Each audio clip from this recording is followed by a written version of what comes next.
Kendrick की performance के अलावा इस बार का सुपर बोल इतना खास नहीं रहा।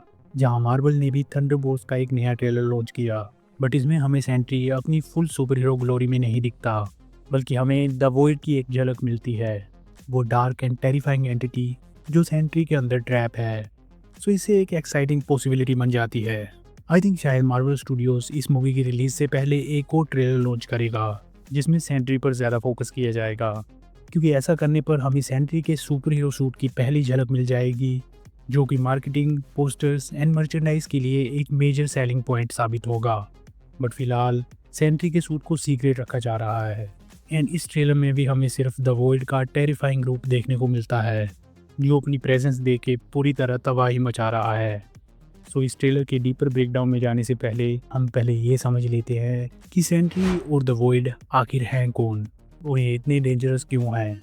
But first please make sure to subscribe our channel, क्योंकि इससे ही आपको मिलती रहेंगी ऐसी ही इंटरेस्टिंग वीडियोस। मेरा नाम है मिस्ट्री और आप देख रहे हैं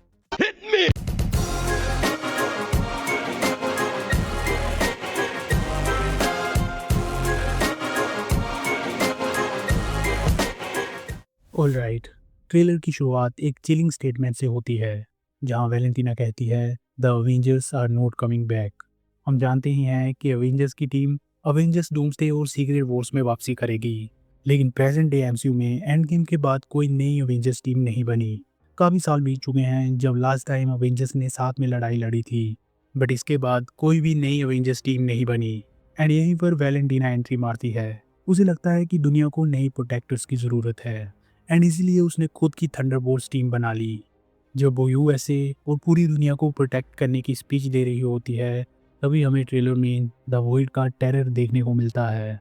एक टेरिफाइंग शॉट में हम देखते हैं एक मैसिव शैडोई फिगर को, जो अपनी बैक टर्न करके खड़ा है और वो लोगों को शैडोज में बदल देता है, यानी उन्हें एग्जिस्टेंस से ही मिटा देता है, वो भी सबसे ब्रूटल तरीके से। ट्रेलर में दिखाया गया ये मिस्टीरियस कैरेक्टर है the void, and believe me the void कोई ऑर्डिनरी विलन नहीं है। नाउ आपके मन में यही क्वेश्चन उठ रहा होगा कि who is Sentry and who is the Void. Actually इस मूवी में हमारे पास एक नहीं बल्कि दो कैरेक्टर्स हैं, एंड ये दोनों एक ही बॉडी में ट्रैप्ड हैं। जहाँ सेंट्री की बात करें तो इसे हम मार्वल का सुपरमैन कह सकते हैं, जिसके पास लगभग 200 सन्स जितनी पावर है। वहीं पे द वॉइड की बात करें तो ये एक डार्क एंटिटी होती है जो सिर्फ डिस्ट्रक्शन पर फीड करती है और पूरे यूनिवर्स को खतरे में डाल सकती है। सेंट्री जानता है कि द वॉइड कितना डेंजरस है, इसलिए वो हमेशा उसे कंटेन करने की कोशिश करता है। बट अगर द वॉइड एस्केप कर गया तो गेम ओवर समझो। उसकी पावर सिर्फ प्लेनेट लेवल डिस्ट्रक्शन नहीं बल्कि यूनिवर्सल लेवल डिस्ट्रक्शन तक पहुंच सकती है। इस सब को समझने से पहले हम सेंट्री के ओरिजिन की बात कर लेते हैं। सेंट्री बनने से पहले रॉबर्ट रेनॉल्ड्स सिर्फ एक नॉर्मल इंसान था जो एडिक्शन से स्ट्रगल कर रहा था। एक दिन उसने हाई सिक्योरिटी फैसिलिटी में ब्रेक इन किया और वहाँ उसे सुपर सोल्जर सीरम का एक वेरिएंट मिला। ये सीरम कैप्टन अमेरिका वाली सीरम से बिल्कुल अलग था। सो जब उसने इसे इंजेक्ट किया तो इसके इफेक्ट्स काफ़ी इंसेन निकले। वो सिर्फ एक बेटर सुपर सोल्जर नहीं बना बल्कि उसकी पावर्स इतनी ज़्यादा मल्टीप्लाई हो गई थी कि वो एमसीयू के सबसे पावरफुल हीरोज में से एक बन गया। सेंट्री की ताकत इतनी ज़्यादा थी कि एमसीयू में सिर्फ एक ही कैरेक्टर उससे बराबरी कर सकता था, जो है हल्क। एंड वो भी नॉर्मल फॉर्म में नहीं बल्कि अपने सबसे powerful version world war Hulk में। कॉमिक्स में जब सेंट्री और हल्क की फाइट होती है तो ये फाइट एक ड्रॉ पे ख़त्म हुई थी। नाउ जस्ट इमेजिन, अगर हल्क जैसी इंसेन ताकत वाला सेंट्री को नहीं हरा पाया तो कोई और क्या ही करेगा।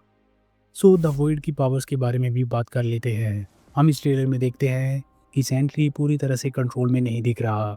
जो भी डिस्ट्रक्शन हो रही है वो वॉइड ही कर रहा है, एंड इसकी पावर्स पूरी तरह से नेक्स्ट लेवल पर हैं।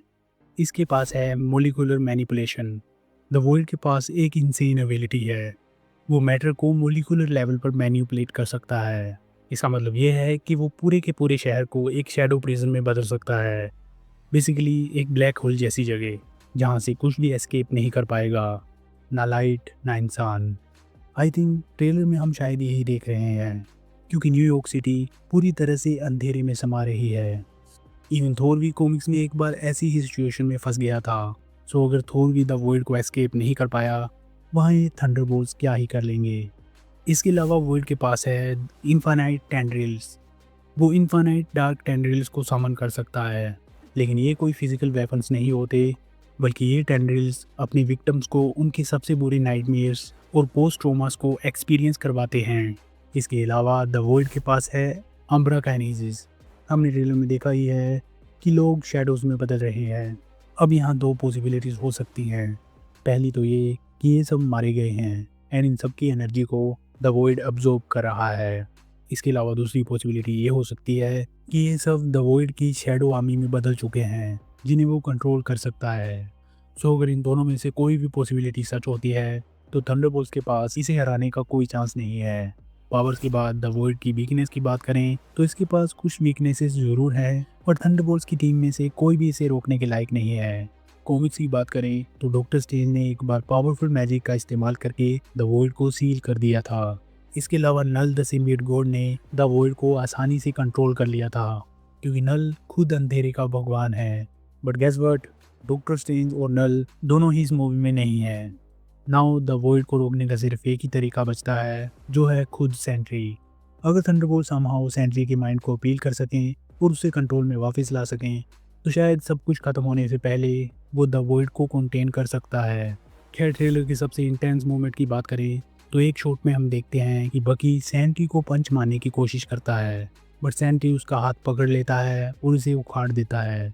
लास्ट टाइम जब हमने किसी को बकी की मेटल आर्म को रोकते हुए देखा था तो वो था स्पाइडरमैन, लेकिन स्पाइडरमैन ने सिर्फ इसका पंच रोका था। सेंट्री तो सीधा बकी का पूरा हाथ ही उखाड़ के फेंक देता है। सो ये सीन हमें सेंट्री की एक्स्ट्रा ऑर्डिनरी पावर्स को एक्सप्लेन कर देता है। इसके अलावा हम देखते हैं कि सेंट्री रेड गार्डियन को अवेंजर्स टावर के बाहर फेंक देता है। आई डोंट थिंक कि रेड गार्डियन इसे सर्वाइव कर पाएगा, क्योंकि ये फाइट पूरी तरह से एक तरफा है। द वॉइड के सामने थंडरबोल्ट्स का कोई चांस ही नहीं बनता। सो ऐसे खतरनाक कैरेक्टर को ये एमेचर टीम कैसे रोकेगी? आई थिंक द वॉइड को रोकने की चाबी उसकी कोर एनर्जी हो सकती है। थंडरबोल्ट्स की टीम को शायद अंधेरे के अंदर घुसकर उसकी एनर्जी को डिस्टर्ब करना पड़े, ताकि इस बॉडी पर सेंट्री अपना कंट्रोल दोबारा बना सके। सेंट्री का मरना तो अनलाइकली है, क्योंकि वो फ्यूचर एमसीयू इवेंट्स जैसे कि सीक्रेट वॉर्स के लिए एक काफ़ी इंपॉर्टेंट कैरेक्टर है। तो शायद मूवी के एंड में सेंट्री द वॉइड को कंटेन कर ही लेगा एंड फ्यूचर में ये कैरेक्टर मल्टीवर्सल बैटल्स का हिस्सा भी बनेगा। बट द वॉइड को कंटेन करना इतना आसान नहीं है, और ऐसा हो सकता है कि इसे कंटेन करने के चक्कर में थंडरबोल्ट्स टीम के कई मेंबर्स मारे जाएं। So what do you think? क्या हमें नेक्स्ट ट्रेलर में सेंट्री का पूरा सुपर हीरो सूट देखेगा? Let me know in the comments. So that's it. जाते जाते वीडियो को लाइक कर दो, एंड अकेले अकेले मज़े लेना काफ़ी गलत बात है, इसलिए इस वीडियो को अपने दोस्तों को भी शेयर कर देना। फैंटास्टिक फोर फर्स्ट स्टेप्स के टीज़र का ब्रेकडाउन आपको इस वीडियो में देखने को मिल जाएगा, तो प्लीज़ इसे भी एक बार ज़रूर चेक कर लेना। एंड ऐसे ही मूवी अपडेट्स और इंटरेस्टिंग वीडियोस के लिए please make sure to subscribe my channel. मैं मिलता हूँ आपसे एक नई वीडियो में।